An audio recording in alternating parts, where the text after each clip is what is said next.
This is a copyright disclaimer, fair use, fair use. I am not profiting off this video. I am showing it for edification purposes, and that is it.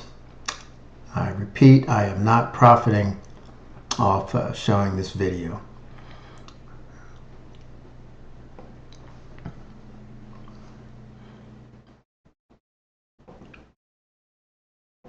Judy, that is right. We've just learned that Iran shot down that second plane and it crashed into a neighborhood. We know that the pilot here is safe.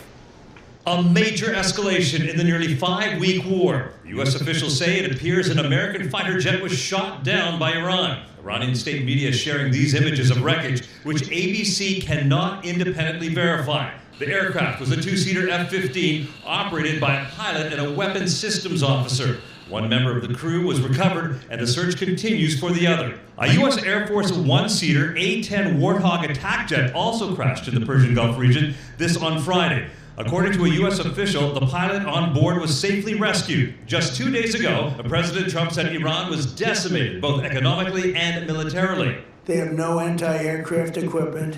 Their radar is 100% annihilated.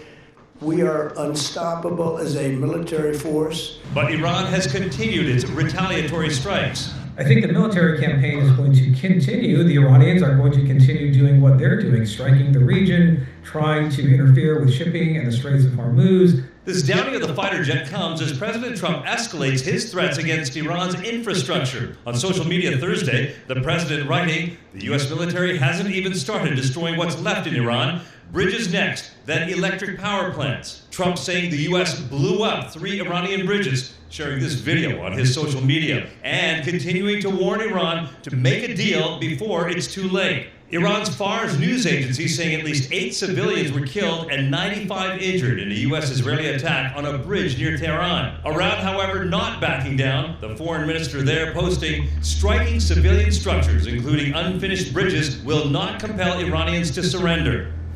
And right now, we know of 13 U.S. service members who have been killed during Operation Epic Fury, and nearly 370 others have been hurt. Judy? Shalom. Giving all praise, honor, and glory to Yahweh, Bahashem, Yahweh Shai, Bahashem, Rachakodash. Double honors to the apostles and the elders of Great Millstone, pushing this doctrine of truth to the elect of the nation of Israel, who were scattered throughout the four corners of the earth, pursuant to the curses of Deuteronomy chapter 28. All right, so this has been flooding the news pretty much over the past 24 hours. News about this U.S. fighter plane and this the F-15 fighter plane and a A-10 Warthog was I want to say it was shot down or it crashed, but at any rate, the week is starting to look strong. Okay, I mean, this is, you know, a military, a country's military that's coming up against the mightiest military on earth. Now, keep in mind, these Edomites' blessing is the sword, right? And they have been able to dominate countries, all right? Especially here in Babylon the Great, World War I, World War II. These Babylonians, these Edomites, Americans, have been able to dominate other nations with their military might that put the fear of God, as they say, in these countries up until now. All right, you know, Trump thought it was going to be a cakewalk, and the vast majority of these Babylonians or Americans thought the same, that they would be able to go into Iran the same way they did Iraq, have their way with them, dominate, install a democratic type government, you know, install their puppets in the country to lead it. But that hasn't happened. Okay, they've been at it a little over a month, and they are losing. Okay, badly. You know, and to listen to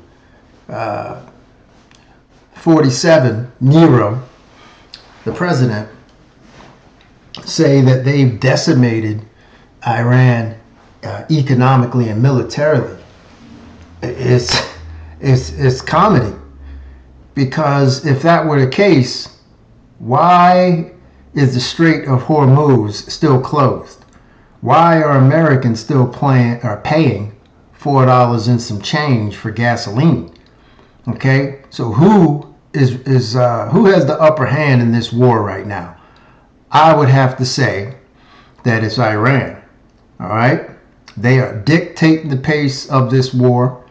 Okay, and although they are sustaining some casualties and some damage to their infrastructure, by and large, they're still holding it down.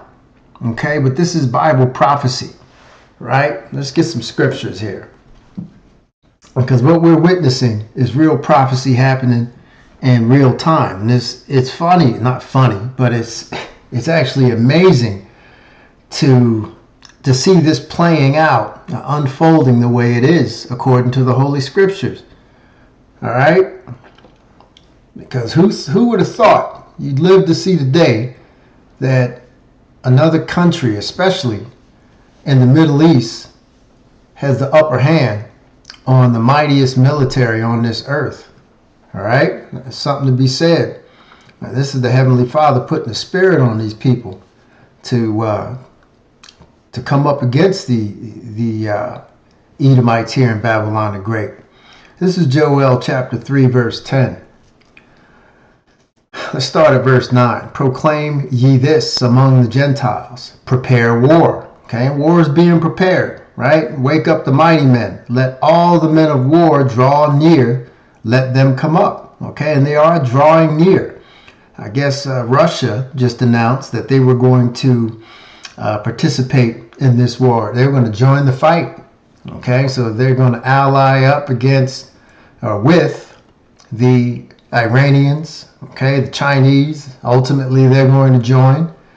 Meanwhile, you got Babylon the Great, Nero 47. The president saying that he's strongly considering exiting from NATO.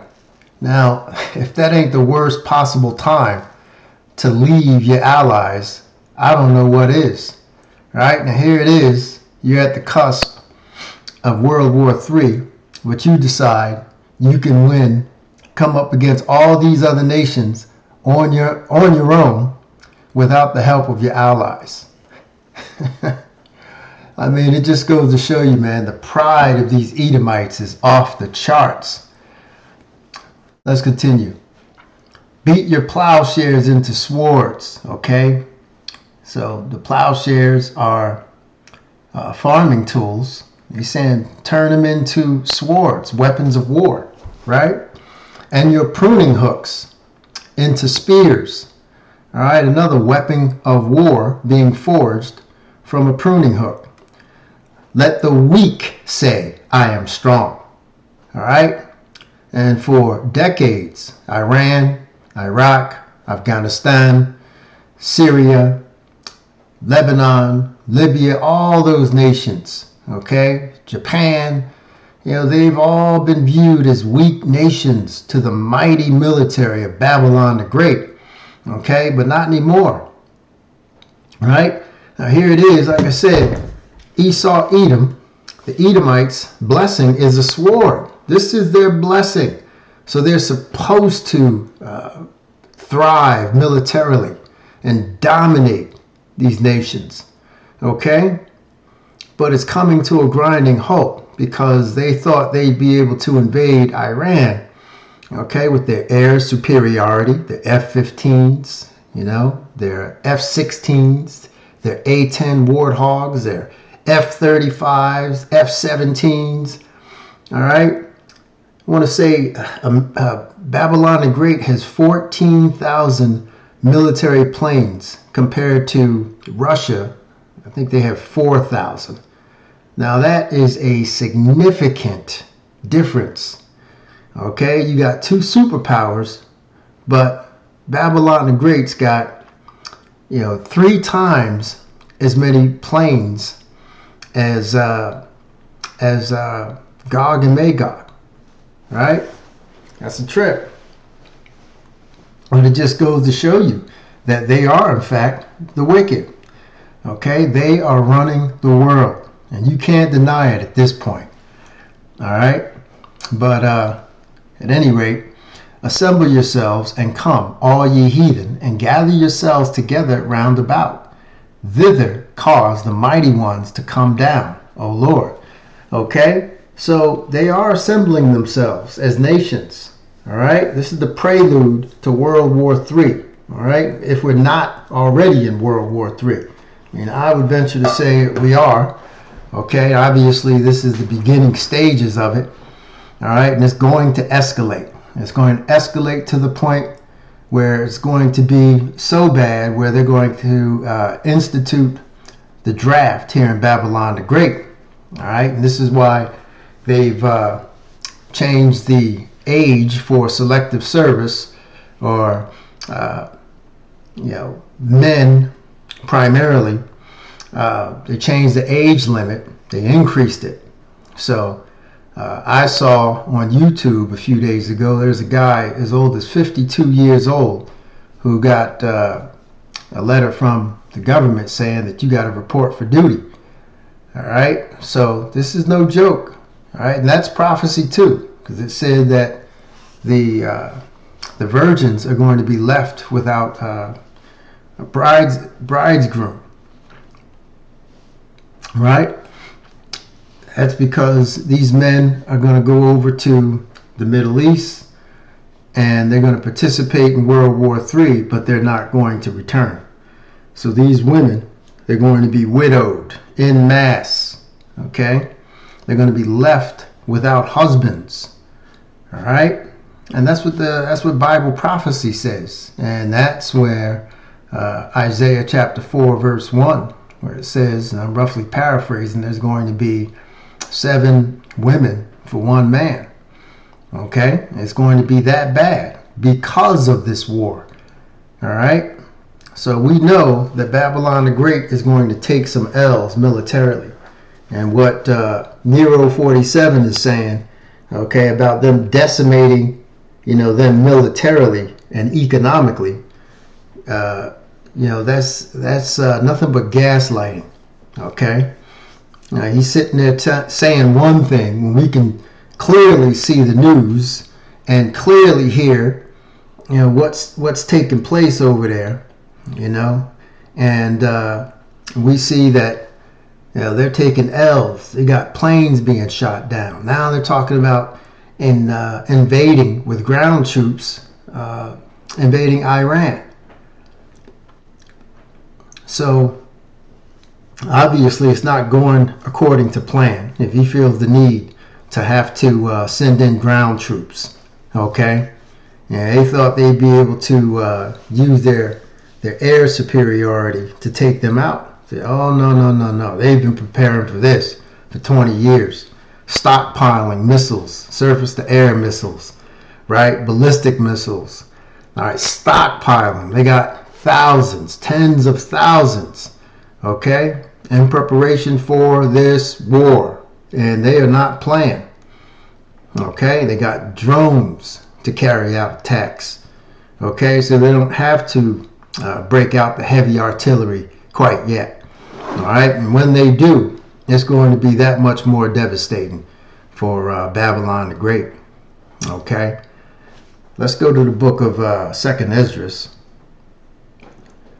chapter 15, verse 28. Behold, an horrible vision, and the appearance thereof from the east, where the nations of the dragons of Arabia shall come out with many chariots. These are the Ishmaelites, right? And the multitude of them shall be carried as the wind upon the earth, that all they which hear them may fear and tremble. Okay? And that's another weak nation that's going to be strong. Also the Carmanians, also known as the Iranians, also known as the Persians. Okay? They have that old Assyrian Persian Persian spirit, I should say, that was very, very adept and adroit at war, right? Militarily. Raging in wrath shall go forth as wild boars of the wood. Okay, and wild boars are known for their ferocity. Okay, they can be extremely ferocious when cornered, or when they feel threatened. Okay, or when they're with their young. Okay, that motherly instinct, Salakia, kicks in, and they go for broke. They got those 4 to 5 inch tusks that'll jab you, stab you, and take you out. Okay, and they can get as heavy as 300 pounds. Okay, so yeah, that's a little piggy that you don't want to mess with, right? You don't want to piss them off, all right? And that's what the Heavenly Father is likening these Carmanians to, these Iranians to. And with great power shall they come and join battle with them, okay, as allies. Right? Coming up against Babylon the Great, and shall waste a portion of the land of the Assyrians. And they've been doing that, okay? There's something like 15, 16 military bases over there in the Middle East that have been completely decimated, completely destroyed, okay, at the hands of the Iranians' military arsenal, okay? Because they got those bombs, man, and they are dropping them, okay? They are not playing. They are destroying these military bases over there to the point where they're not going to be able to reuse them, okay? In fact, these countries where those bases are not going to allow Babylon the Great, the military, to return, okay? Because they sort of dropped the ball. All right, they felt the need to protect small hat land, okay, as opposed to protecting, the countries that they swore to protect, or they agreed to protect, okay? That's why those countries allowed them to build military bases in their respective countries. I want to say the UAE, Kuwait, Qatar, Saudi Arabia, what have you, okay? So, these Carmanians went buck wild, okay, and said, well, you know what? If you were going to allow these demons to set up shop in your country militarily, then we're going to take you out. We're going to take them out, and it's going to obviously affect them economically. Okay, nobody's going to want to tour or visit those places. Okay, those countries. All right, so it's going to decimate their economy, to use Nero 47's word. Okay, he said they've been doing the decimating. Nah, pimpin'. The Carmanians are doing the decimating. Okay, and it's only getting started, and it's going to get worse. Okay, so this is prophecy playing out in real time. And this is a beautiful thing to see. Why? Because our salvation draws nearer. Okay? It draws nigh. All right? So these are very, very exciting times, man. And this is a time where we should be reflecting and getting our spiritual houses in order. Okay? In preparation for the bridegroom, Yahweh Shai. Okay? He is on his way to get his people. And it's going to be a joyous occasion when he returns. We are that much closer, brothers and sisters. So Lord's will, this was edifying. I'm going to say all praise, honor, and glory to Yahweh, Bahashem, Yahweh Shai. Shalom.